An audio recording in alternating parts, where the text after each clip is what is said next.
Good afternoon. Operators say repairs to the Forties pipeline, which carries 40% of North Sea oil and gas, are likely to take several weeks. The pipeline has been shut down to repair a crack discovered last week during a routine inspection south of Aberdeen. INEOS say engineers are now examining the best method to carry out the repairs.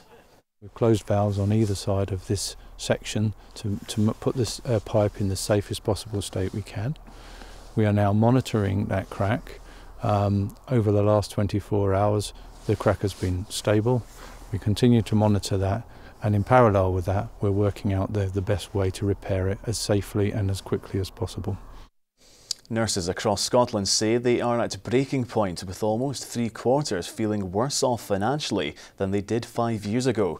The Scottish Government says it's going to end the public sector pay freeze, which has affected morale. The Royal College of Nursing's report found 61% of nurses say they're too busy at work to provide patients with the care they require.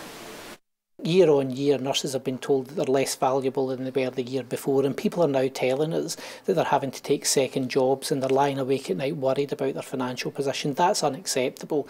At the same time, we have the highest vacancy rate that we've ever had in nursing, and people are under intolerable pressure. Around 1/4 of Scots children are leaving primary school without reaching the required level of reading, writing and numeracy. Scottish Government figures suggest that by third year at secondary school, things have improved. By primary 7, the attainment gap between those from the poorest and richest communities is 20 points, almost halving in reading and writing by S3.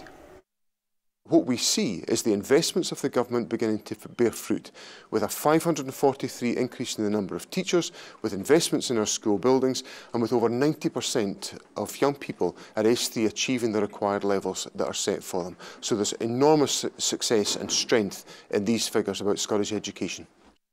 Today is the deadline for written representations on Aberdeen Football Club's £50 million plans for a new stadium and training complex.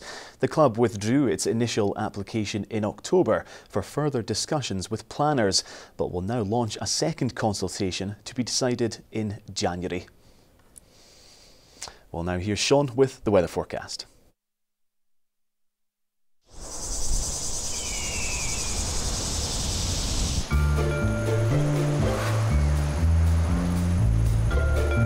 TUI sponsors STV Weather. A very good afternoon to you once again. Many of us started off with some very low temperatures around. We've got rain pushing in from the west now, along with milder air as well. Also increasingly windy across western and northwestern parts. The risk of winds touching 50 miles per hour and gusts, and then those stronger winds moving to northern areas later on this evening and tonight. Still snow over higher ground, and with that rain falling onto the cold surfaces, there is the risk of ice as well. That rain clears away to the east later on this evening, then it's followed on by clear spells and scattered showers. Showers still wintry over higher ground, but temperatures quite a bit higher than recent nights. Tomorrow, lots of showers in the west, turning wintry later on. TUI sponsors STV Weather. Well, that's all we have time for this lunchtime. Remember to join us for the STV News at 6, giving you a full roundup of the day's news and sports. Until then, have a very good afternoon. Bye-bye.